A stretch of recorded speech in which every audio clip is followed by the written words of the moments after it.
आज की कथा में आप स्मरण करिएगा कि मूर्ति और शिवलिंग में जमीन और आसमान का अंतर है।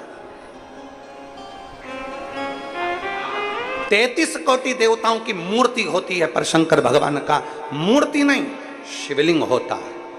कारण मूर्ति केवल एक की होगी, केवल एक मूर्ति, केवल एक की।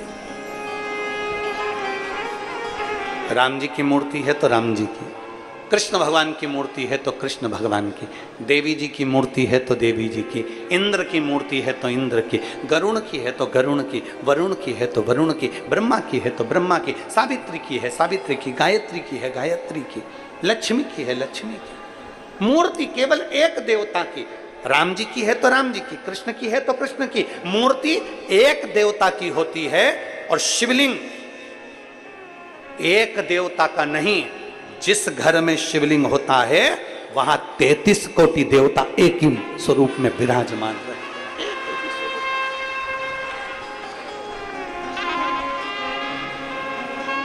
मूर्ति में और शिवलिंग में अंतर है, बहुत जमीन और आसमान का अंतर है। आप लोग बहुत दूर दूर से आए हो कथा सुनने के लिए, और वहां से यहां तक आने में तुम्हारा ऑटो का भी कम से कम 100-200 रुपए 500 रुपए खर्च हुआ होगा। 100 रुपए तो खर्च हुआ ही होगा। बोलो तो सही है कि गलत है? हुआ ना? अब तुमने 50 रुपए 100 रुपए 200 रुपए खर्च कर कर आए हो, इसलिए बहुत ध्यान लगा कर सुनना कि हम जो कथा सुनने के लिए आए हैं, अगर हमने दिल से सुन ली, और अभी तक जो कथा होती थी वो भरे कहीं गांव के बीच में, शहर के बीच में, नगर के बीच में, यहाँ वहाँ होती थी, और आज जो कथा हो रही है वो एकांत में बैठकर हो रही है, इसलिए एकांतेश्वर कथा चौगुना फल देती है। चौगुना फल।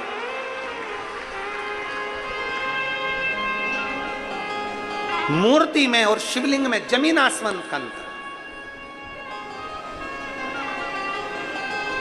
राम जी की मूर्ति का दर्शन करोगे तो वह राम जी की मूर्ति कहलाएगी। भगवान कृष्ण की मूर्ति का दर्शन करोगे तो कृष्ण भगवान की मूर्ति ही कहलाएगी। देवी जी की मूर्ति का दर्शन करोगे तो देवी की मूर्ति ही कहलाएगी। ब्रह्मा जी की मूर्ति का दर्शन करोगे तो वो ब्रह्मा जी की मूर्ति ही कहलाएगी। कार्तिक स्वामी की मूर्ति का दर्शन करोगे कार्तिक स्वामी कहलाएंगे।